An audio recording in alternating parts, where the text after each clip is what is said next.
Francisco Galvis, hombre inspirador, ahora ¿sabe a qué se dedica? A vivir la vida como quiere, no como le toca. Ya hizo lo que tenía que hacer. Dicta conferencias. Él es el creador de A Vivir 365, que les sugiero que lo sigan a través de todas sus redes sociales. Van a encontrar unos contenidos, no son las entrevistas normales que hace un Yamid Amar. Este hombre estructurado, inteligente, de los que sabe acariciar neuronas, que no lo consiguen ser casi muy fácil. Porque también se encargan de volverse muy educados, de muy seguros. Pues Francisco Galvis hace, entren en su canal, A Vivir 365, denle like y empiecen a conocer todos sus contenidos. Libertad financiera y prosperidad, todos queremos contarnos un poquito de eso, ¿no? Ellos van a manejar el conversatorio y ustedes pueden hacer también las preguntas que quieran, de acuerdo a cómo se vaya desarrollando la conversación, ¿les parece? Pregunten lo que quieran, porque si no uno se queda ahí como con el tema pendiente. Pues don Camilo, todo suyo, el escenario. Francisco, perfecto. Aplauso para estos muy grandes.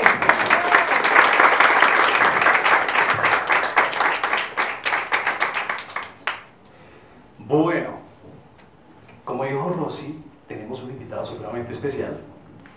Francisco, ¿cómo estás?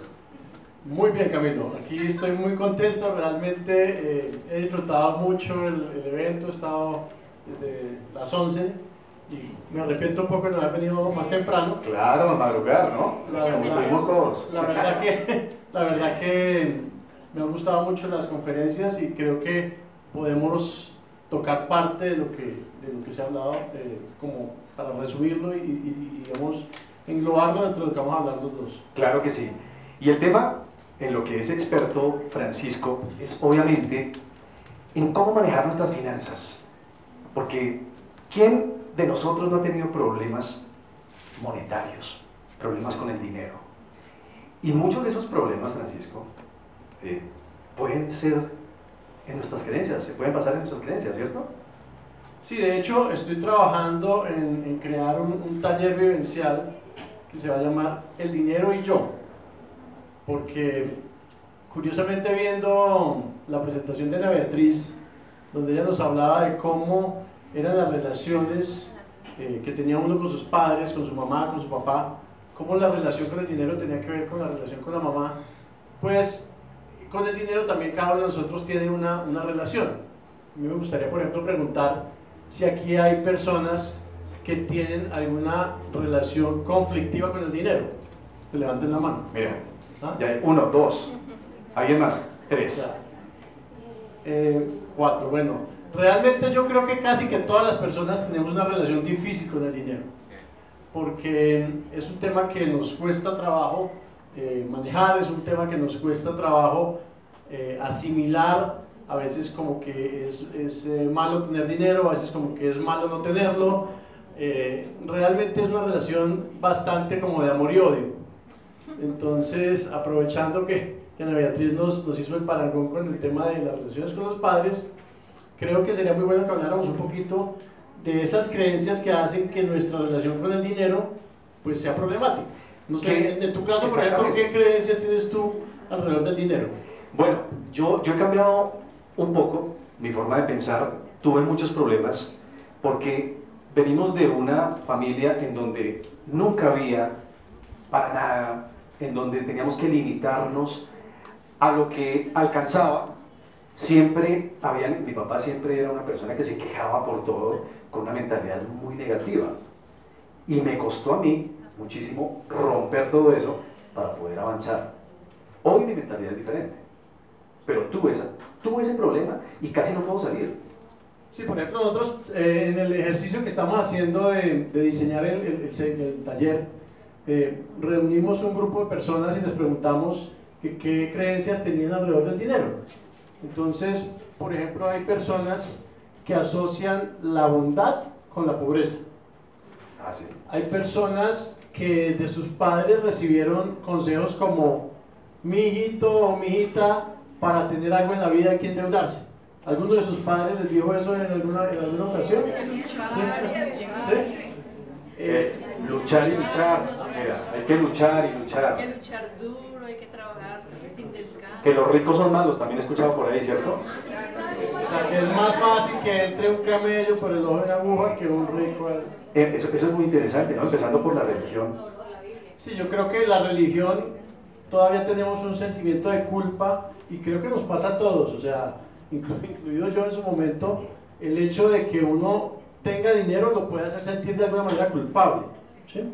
Y yo creo que definitivamente esas creencias hay que desaprenderlas y creo que tenemos que ver el dinero como algo que, así como el poder puede ser muy bueno si se sabe utilizar bien. Hace poco leía un libro que hablaba de que el dinero es como la energía. Digamos, la energía, entre más energía, como vimos aquí en la charla de Andrés, entre más energía, ¿qué es? ¿Mejor o peor? Mucho mejor. ¿Cierto? Entonces, entre más dinero, ¿es mejor o peor? Mucho mejor, ¿cierto? Bueno, entonces, el dinero y el poder, por ejemplo, también dependen de para qué se usan. Si uno, por ejemplo, tiene dinero y utiliza ese dinero para crear nuevos proyectos, para investigar sobre nuevas tecnologías, para construir nuevas empresas, para dar nuevas oportunidades, ¿ese dinero es bueno o es malo? Es bueno. Están como muy... ya se les acabó la energía. ¿Es bueno o es malo? Buenísimo, ¿cierto? Exacto. Entonces tenemos que sacar de nuestra mente y de nuestra cabeza la idea de que el dinero es algo negativo, porque realmente está ahí inmerso un poquito por la religión, por lo que nos han enseñado nuestros padres, por lo que escucha uno de las personas que, como dice Camilo, se ponen en una actitud negativa. Yo creo que la misma sociedad genera un odio hacia esos empresarios, hacia esas personas que se dan una vida de lujos y que la muestran, ¿no? Libremente.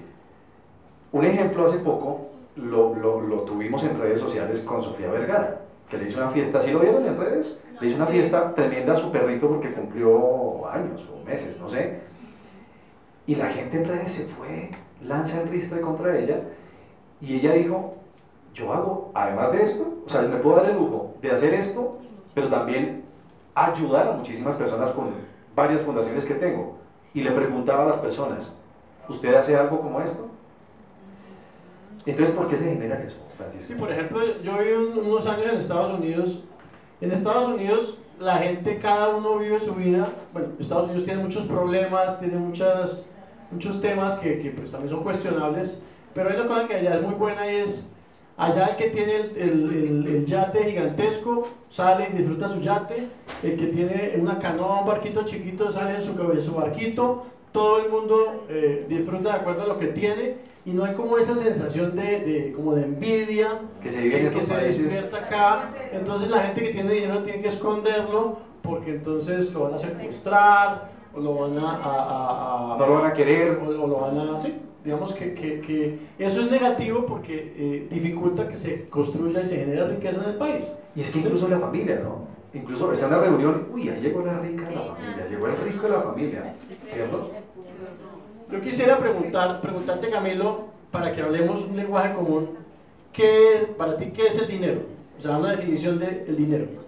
Para mí, el dinero es un medio que satisface algunas necesidades, en mi caso no es la felicidad, pero que sí ayuda. Obviamente, tener dinero, como decía el genio Pambelé, es mejor ser rico que pobre, y creo que el dinero genera eso. Genera comodidad, genera confort, genera poder darnos gusto en la vida.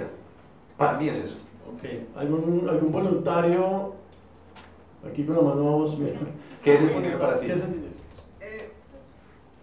Digamos que la naturaleza es próspera. Viene la prosperidad. Es abundante, siempre. Abundancia. Nosotros somos abundantes por naturaleza. No sé cuántas células hay en mi cuerpo. Así es. Pero montones. Tenemos la capacidad de decir no sé cuántas palabras, no sé cuántos pensamientos. Somos prósperos. El dinero es un reflejo de la prosperidad. El problema es que hemos pensado tan mal del dinero y hemos limitado ese desarrollo de la prosperidad en el cotidiano vivir. ¿Cómo es su nombre? Aura. Aura creo que está muy bien orientada. Hace poco leía un libro que me gustó mucho, la definición que da del dinero es: el dinero no es algo real, el dinero no es algo tan físico. físico. ¿Sí? El dinero realmente es el reflejo de la confianza que hay en una economía, ¿sí? Por ejemplo, si ustedes miran lo que está pasando en Venezuela en el 2018 el dinero se va a depreciar o sea, la inflación de Venezuela va a ser 1.000.000%, o sea, a alguien le cabe en la cabeza eso, 1.000.000%, o sea, literalmente el dinero en Venezuela no vale nada porque no existe ninguna confianza de las personas en la economía venezolana. Este caso solo es comparable a lo que sucedió en Alemania después de la Primera Guerra Mundial, o sea, nunca un país había tenido una inflación en la historia de 1.000.000% como lo está teniendo Venezuela, y eso es el reflejo de que no hay confianza en la economía. Mientras que en un país que hay confianza en la economía, el dinero se valoriza. No sé si ustedes se han dado cuenta en Colombia, por ejemplo, cuando nos ponemos pesimistas, cuando la economía se siente como débil, el dólar inmediatamente sube de precio, ¿sí? Sí. Cuando la economía está fluyendo, cuando hay como un entusiasmo, un optimismo en el país, el peso se valoriza y el dólar cae. O sea que el dinero es un reflejo de la confianza, no es algo físico, es algo que está en nuestras mentes, ¿sí? Porque realmente si ustedes se ponen a ver, esos billetes no valen nada. Realmente ahí lo único que estamos es creyendo que alguien nos va a dar algo a cambio de ese papel, pero ese papel no vale nada. El día que se destruye esa confianza, literalmente ese papel no vale nada. Y más ahora que ya estamos entrando, o sea, ya estamos en la era digital y en la era virtual, en donde uno tiene esos créditos ahora, ¿no? Ya ni siquiera, ya muchas operaciones no, ni siquiera billetes, ni siquiera lo que dices, físico, sino es transacciones en línea, y yo descargo de mi cuentica unos punticos y aquí se los paso otros punticos y listo. O sea que ahí sí volvemos a eso, ¿no? Correcto. Sí, entonces digamos que como el primer punto, digamos, de mi charla tiene que ver con que ustedes tienen que hacerse conscientes, y todos tenemos que hacernos conscientes, porque realmente aquí no hay fórmulas mágicas. Yo he visto algunas personas que se han enriquecido vendiéndole a la gente el cuento de que se van a volver millonarios y que van a tener Ferraris, y que solamente con pensar positivo uno puede ser multimillonario.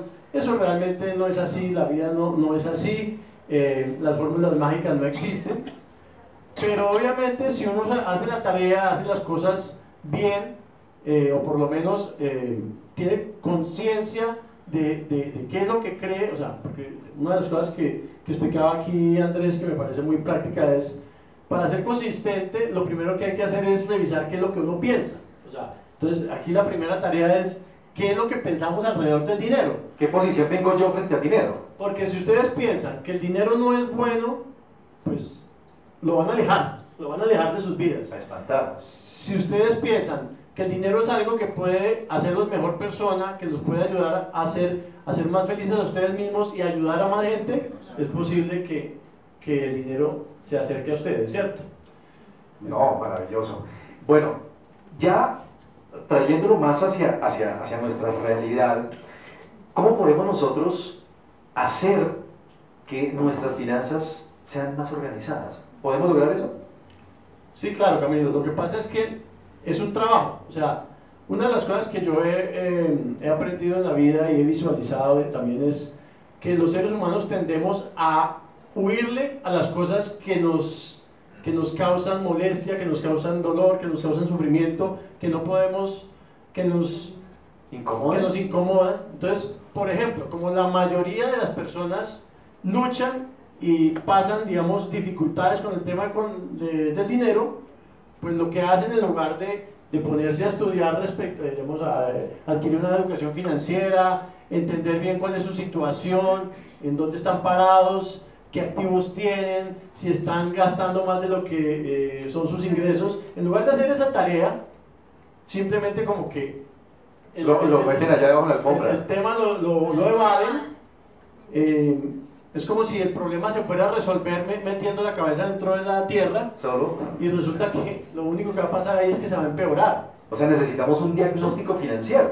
Sí, o sea, digamos, lo primero que uno necesita para resolver un problema es ser consciente que tiene el problema. Que está el problema presente ahí. Entonces, digamos, si yo estoy de alguna manera luchando mucho con el tema económico, lo primero que tengo que hacer es hacer un diagnóstico de dónde estoy parado. O sea, realmente yo sí tengo, qué activos tengo, qué pasivos, qué deudas tengo, cómo es mi situación, Hay un ejercicio que es muy interesante, o una pregunta que es muy interesante que hace el autor de Padre Rico, Padre Pobre, para que una persona se posicione y sepa dónde está parado desde el punto de vista económico, es ¿cuánto tiempo podría usted vivir de la forma que vive si lo despiden de su trabajo mañana? O sea, pregúntense en eso, o sea, eso es muy interesante. ¿cuánto tiempo podrías vivir tú con el nivel de vida que tienes si dejaras de trabajar porque, pues, por alguna razón, porque te enfermaste, porque te despidieron? ¿Cuánto tiempo podrías vivir de la misma manera? Entonces, hay personas que podrían vivir un mes, 15 días, un año. ¿Se toman un tinto y se quebraron? ¿Sí? Literalmente, la mayoría de las personas no son capaces de vivir de la misma forma que han vivido toda la vida, digamos, del nivel de vida que tienen actualmente al perder el trabajo, más de 3 meses. O sea, máximo 6 meses. ¿Sí? Sí. Y eso es la definición de estar uno jodido. ¿Sí? Es porque está uno esclavizado a que tiene que estar Generando, ¿sí? Trabajando. Entonces, es muy importante tener un diagnóstico de realmente uno dónde está parado. ¿Cuál es ese diagnóstico? Uno tiene que saber exactamente cuáles son sus ingresos, cuánto gana al mes, cuánto gana al año, cuánto gasta en el mes, en qué gasta, qué es necesario, qué es superfluo, si está ahorrando, cuánto está ahorrando al año, si no está ahorrando, sino que por lo contrario se está endeudando para el nivel de vida que está teniendo, cuánto se está empobreciendo, porque cuando uno, además de gastar más de lo que le ingresa, se endeuda, pues ahora tiene que además pagar intereses sobre eso, entonces es como un círculo vicioso, ¿no? Nunca puede salir de ahí. O sea, se vuelve, digamos, lo que llaman la carrera de las ratas, ¿cierto? Claro. Entonces, pero hay que tener los números claros. No es más o menos yo gano esto, más o menos gano, sino cuánto gano, cuánto gasto, en qué gasto, qué podría dejar de gastar. Entender, o sea, es así. Las personas, hace poco estaba comiendo con un amigo que tiene una familia que tiene mucho dinero y él me decía, nosotros nos acostumbramos a vivir muy por debajo de las posibilidades que tenemos, o sea, a postergar el consumo. O sea, la única forma de acumular dinero es, pues, por medios lícitos, Claro. ¿sí? Es gastando menos de lo que uno le ingresa y ese ahorro empezarlo a invertir de una manera inteligente. Y sobre eso se va construyendo, digamos, un patrimonio. Capital. Si uno gasta más de lo que le ingresa, pues lo único que se está haciendo es empobreciendo, y si se endeuda todavía peor. Claro. Entonces, digamos que el primer paso, Camilo, es hay que hacerse un diagnóstico. ¿Dónde estoy parado desde el punto de vista del PIG, Sí. de los ingresos y los egresos, si ahorro o invierto, si me endeudo o ahorro, y desde el punto de vista de los activos? Porque aquí hay otro concepto que es muy importante y es, aquí hay personas que han estudiado ciencias administrativas, economistas, contadores, ingenieros industriales, me imagino. ¿Sí? ¿Tu nombre cómo es? Carlos, ¿para ti qué es un activo? Es un bien del cual uno es propietario. Ejemplo, un carro. Sí, un lote, un apartamento. Ok. ¿Y un pasivo? ¿Qué sería un pasivo, Carlos, para ti? Algo que debo. Algo que estás debiendo. Bueno, hay un concepto y un libro que a mí personalmente me cambió la vida. Lo leí a los 40 años, un poco tarde, pero a partir de ahí me ayudó bastante a repensar lo que es un activo y un pasivo. Este libro se llama Padre Rico, Padre Pobre. En mi canal de YouTube, A Vivir 365, hay unos videos alrededor de eso. Y el tipo explica de una manera muy sencilla qué es un activo para él y qué es un pasivo para él. Y yo compré esa idea y eso me funcionó muy bien. Entonces él dice que un activo es algo que pone dinero en tus bolsillos y que un pasivo es algo que te saca dinero de los bolsillos. Entonces yo te pregunto, ese carro que tú tienes para ir todos los días a trabajar, Debería ser un pasivo. Exacto, no te está metiendo plata al bolsillo el carro, sino que todos los meses te toca gastar en mantenerlo y en Y se va pagar desvalorizando, además se desvaloriza, ¿no? Si tú lo sacas nuevo del concesionario Y ya perdiste. y al otro día vale el 20% menos. A los 10 minutos ya vale menos. Sí, exactamente. A los 10 Pero entonces, ¿ahí qué hace uno? ¿No tiene carro? Tiene compromiso. ¿O cómo puede uno manejar esas cosas? ¿No? Es un gasto. Digamos que uno tiene que ser consciente que obviamente tiene que gastar plata para vivir. Sí. ¿Sí? Pero lo que tiene que saber es que eso es un gasto, o sea, tener un carro es un gasto. Y dentro de tu PG tienes que llevar el carro al pasivo. Al pasivo. ¿Sí? Ahora, ¿qué pasaría si ese carro lo tienes alquilado para llevar a unos niños todas las mañanas de las casas al colegio y te pagan 5 millones de pesos al mes por ese carro de alquiler? ¿Ah? Es un activo, ¿cierto? ¿Por qué? Porque está metiendo plata al bolsillo. Entonces, por ejemplo, una de las creencias que es muy perjudicial desde el punto de vista de lo que significa generar riqueza es que a todos nos vendieron la idea que la vida ideal es estudiar mucho, emplearse, buscar una pareja y casarse, tener hijos y comprar una casa, comprar un carro, normalmente endeudados en la casa, normalmente endeudados en el carro. 20 años para pagarlo. Sí, tan pronto le suben a uno el sueldo, inmediatamente se monta en un carro más caro, paga más impuestos. Vuelve al ciclo de las ratas, ¿no? Eso se llama la carrera de las ratas. Entonces, obviamente, uno tiene que transportarse desde la casa al trabajo. Digamos, si aquí hubiera un buen transporte público, puede ser una buena opción. Si no lo hay, pues uno tiene su carro o bicicleta, lo que sea, pero tiene que ser consciente de qué es un gasto y qué es un activo. Entonces, la respuesta a tu pregunta, Camilo, al final de cuentas es lo que uno tiene que hacer para salirse, digamos, de ese círculo vicioso, es empezar a utilizar la plata que recibe, pues aparte de cubrir sus gastos necesarios y todo esto, empezar a adquirir activos de verdad, activos que te metan plata al bolsillo. Si tú desde los 20 años, la plata que recibes, dejas un pedacito y lo metes en un activo, así sea un papel financiero que te da el 5% anual, y lo dejas reinvirtiendo y esa rentabilidad la dejas reinvertida y vas metiendo más dinero, a los 10 años tienes un montón de plata. Y eso, digamos que obviamente no es la fórmula ideal, pero tendrías mucha más plata que lo que le pasa a la mayoría de la gente, que es recibe un sueldo, corre a comprar su carro, gasta más plata de la que recibe, se endeuda y al cabo de los 10 años no tiene sino deudas y activos de mentiras, porque tiene una casa que no le produce nada o un apartamento que no le produce nada, claro, y tiene un carro que tampoco le produce nada sino impuestos. Y les voy a poner un ejemplo. Hoy en día en Colombia, en cualquier parte de Bogotá, tú vas a comprar un apartamento y el apartamento te vale 500 millones, ¿sí? Ese mismo apartamento te lo arriendan por, no sé, 1,5 o 2 millones de pesos. Hoy en día la cosa está así de grave. O sea, tú podrías vivir en tremendo apartamento pagando menos de la mitad que te costaría una cuota de una hipoteca. Entonces, necesariamente no es la mejor idea endeudarse para comprar finca raíz para vivir, porque hoy en día realmente aquí en Colombia es mejor negocio desde el punto de vista de alguien que quiera acumular, vivir en arriendo. Lo que pasa es que las mamás les dicen a las muchachas: mi hijita, compre algo propio, que usted tenga un techo. ¿Sí? ¿Sí? Eso también es mentira, porque si usted compra una casa, un apartamento y deja de pagar los impuestos prediales, se lo quitan.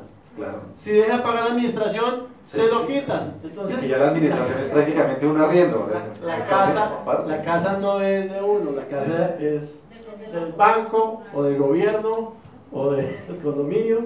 Al final es simplemente un sitio donde hay que vivir, y obviamente si uno ya tiene un capital y tiene la forma y pues puede comprar una casa de sus sueños, pues hágalo.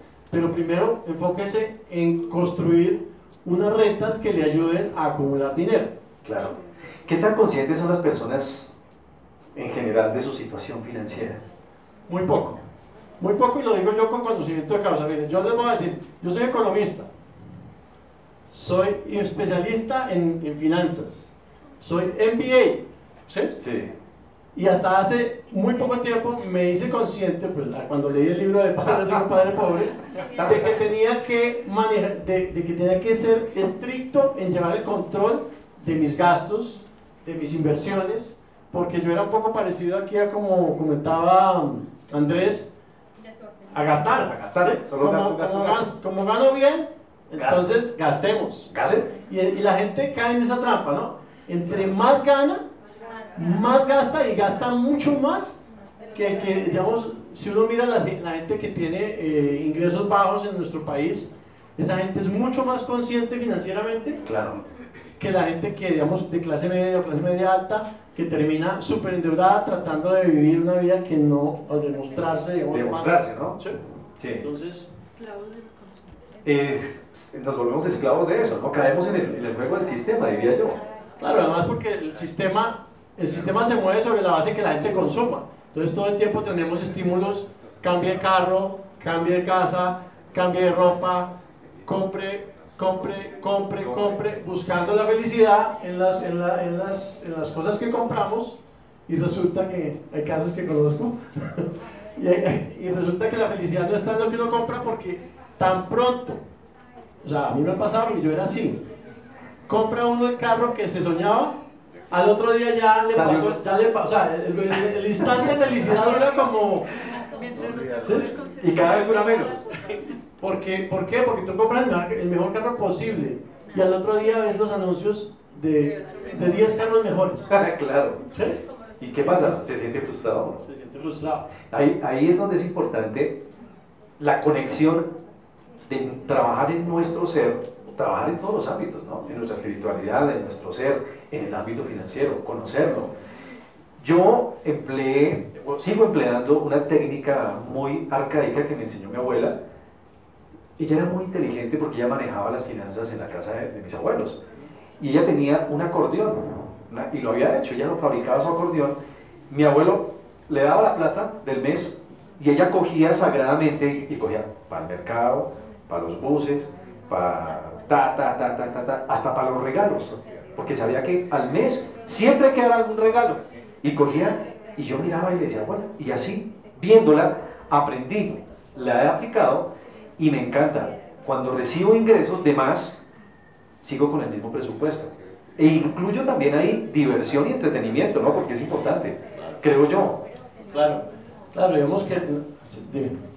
No, una cosa que tiene que ver con el consumismo y que anoche precisamente yo lo veía es el tema de la industria textil, y se ha vuelto primero un enemigo brutal del tema de ecología, porque deteriorar los textiles es bastante complejo, pero nos han llevado a que comprar una prenda es muy barata, entonces hoy me compro una camiseta, mañana una blusa, pasado mañana el saco, no me cabe ya la ropa en el closet, pero quiero y me satisface. Es estrenar, es mostrar que tengo, y dejo de un lado el tema de quién soy, para dónde voy, qué quiero hacer, cómo lo voy a ahorrar, cómo voy caminando por mi propósito, y empiezo a consumir, hablando del tema textil, prendas sin tener esa necesidad real de consumirlas. Entonces se vuelve un enemigo mío, un arma de doble filo, y dejo de ahorrar por tener. Claro. Eso. Y caes en eso, ¿no? Sí, no, yo creo que digamos que el consejo que me gustaría, porque digamos, dicen que dar consejos es lo peor que uno puede hacer, pero voy a hacer una recomendación, y la hago porque a mí me funcionó. Es lo primero que uno tiene que hacer es ser consciente de dónde está parado, ¿cierto? Ser consciente de dónde está parado y qué es lo que quiere de su vida. Y teniendo claro, digamos, que tenemos una situación buena, regular o mala desde el punto de vista económico, pues dependiendo de eso, pues hacer una planeación. O sea, retomando un poco lo que decía Amanda, la organización en la vida es fundamental. Uno tiene que tener sus números claros, sus finanzas claras, tener claro, como tu abuela, qué se puede gastar y qué no se puede gastar, ¿sí? Yo tengo, por ejemplo, los socios míos en la empresa que comentaba Rocío, a la cual pues además aprovecho para agradecer esta invitación que me gusta mucho poder compartir acá. El tema es, yo tenía unos socios que eran paisas, una familia paisa de clase media normalita, pero ustedes saben que los países son muy organizados. Y el socio mío me decía, ellos eran los tacaños y yo era ellos eran los que ayudaban a controlar el gasto, pero ellos tenían un dicho y es que la contabilidad de tiendas, ¿no? O sea, ellos teniendo ya una empresa más o menos grande, ellos, hay que controlar que entre más de lo que sale, ¿sí? A veces es parece muy tonto, pero no lo hacemos. Claro. No lo hacemos, o sea, ¿quién de usted, me gustaría que levante la mano, hace cuentas estrictamente cada mes y dice, este mes me puedo gastar tanto? ¿Tú haces eso? Yo lo hago, pero no la cumplo.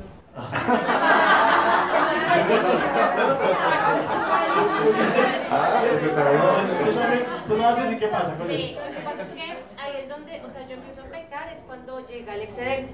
¿Ves? Porque yo no tengo, digamos que yo soy súper juiciosa y cada mes a mes incluso choleo. Pago, listo. Incluso los regalos, o sea, tal como hacía tu abuela, hacía mi papá.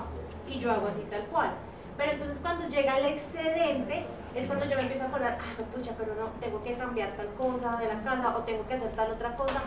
Generalmente, y mi mamá me enseñaba como, si, pregúntate si lo necesitas o no. Entonces a mí no me pasa mucho lo de la ropa y esas cosas, yo digo, no, pero yo no necesito eso, no.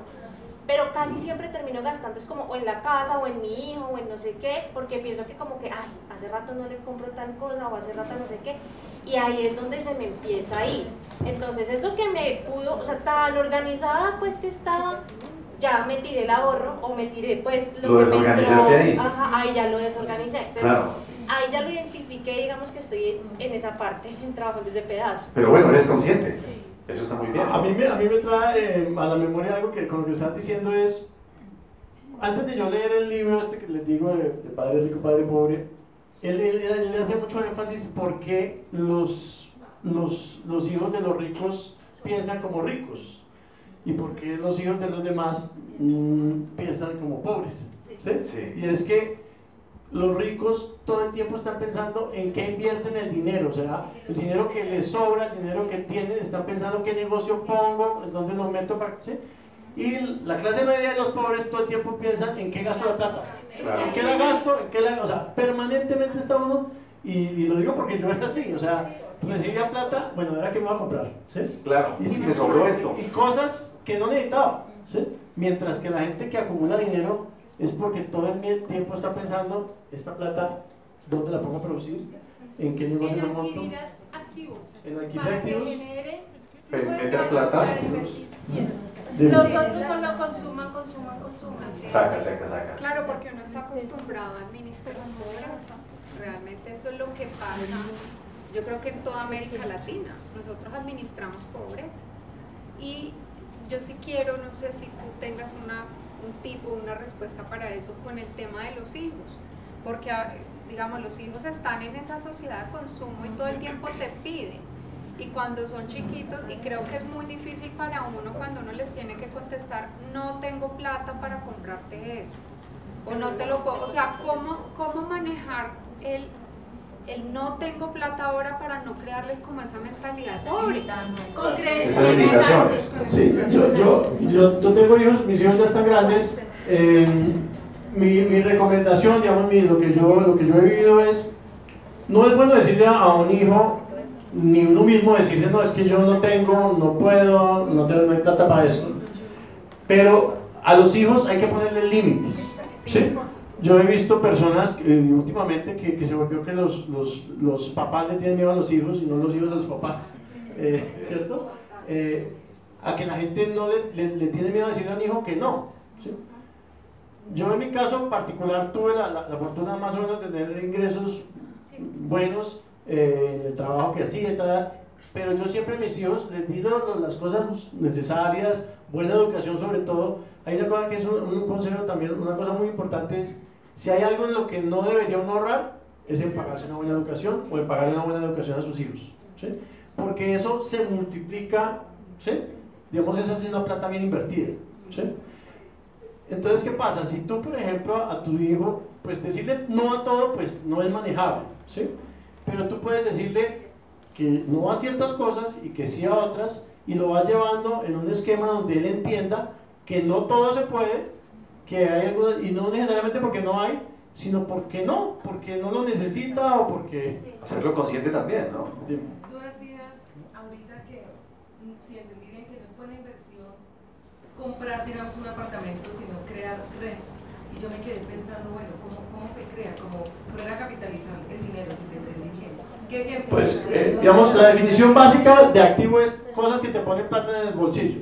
Pero digamos, uno piensa, lo primero que piensa, creo yo, es un negocio, pero un negocio es algo como riesgo. Un negocio, digamos, es ya cuando uno tiene un poco de, pienso yo, un negocio normalmente requiere más capital que una inversión en finca raíz o, bueno, depende de todo de lo que estás hablando, pero al principio uno lo que tiene la posibilidad es de, si es juicioso y ahorra algo de lo que gana, ese ahorro pues puede empezar a meter, así sea, en un CDT, por poner un ejemplo, que hoy en día aquí no pagan, un CDT paga 4%. Pero es mejor tener una plata en un banco pagando el 4% que gastarse lo que no tiene, ¿sí? Y endeudarse para pagar lo que, ¿sí? Comprarse un carro último modelo.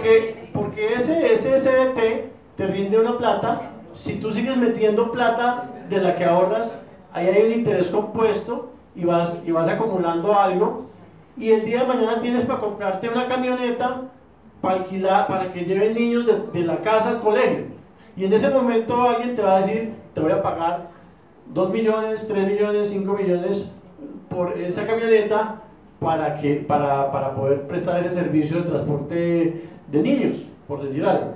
Y entonces tú ya tienes 5 millones de pesos, o 3 o 2, lo que sea, que te entra al bolsillo sin hacer nada. ¿Sí? Y está ahí, ¿Sí? la riqueza. ¿Sí me entiendes? Y de pronto entonces tú dices, oiga, esto está muy bueno, entonces me voy a comprar otra camioneta, porque ya entraste al negocio del transporte. ¿Sí? Y cuando tú te das cuenta que eso rinde, podrías ir al banco a pedir plata prestada para comprar otra camioneta, porque sabes que la camioneta va a producir más plata de la que vas a pagar de intereses.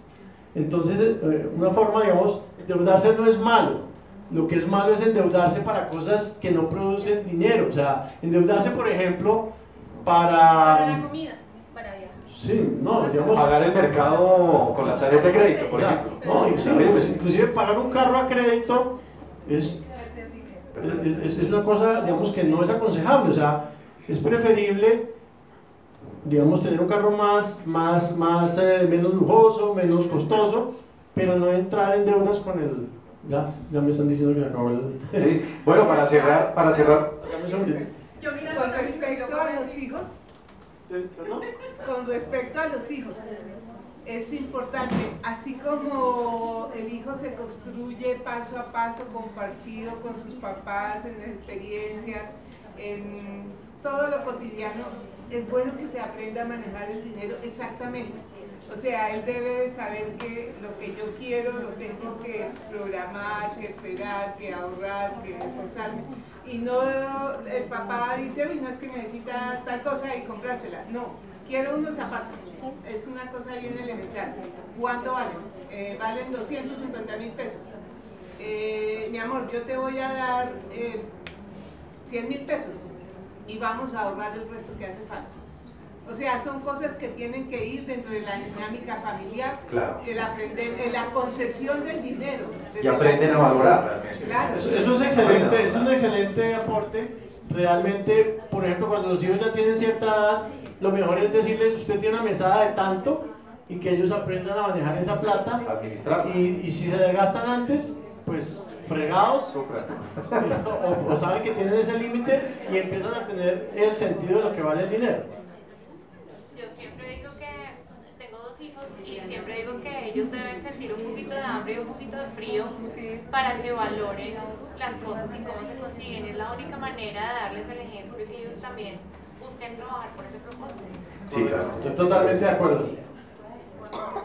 Bueno, entonces yo creo que Camilo. Sí, no, creo que ya cerramos. Gracias. Un aplauso para Francisco.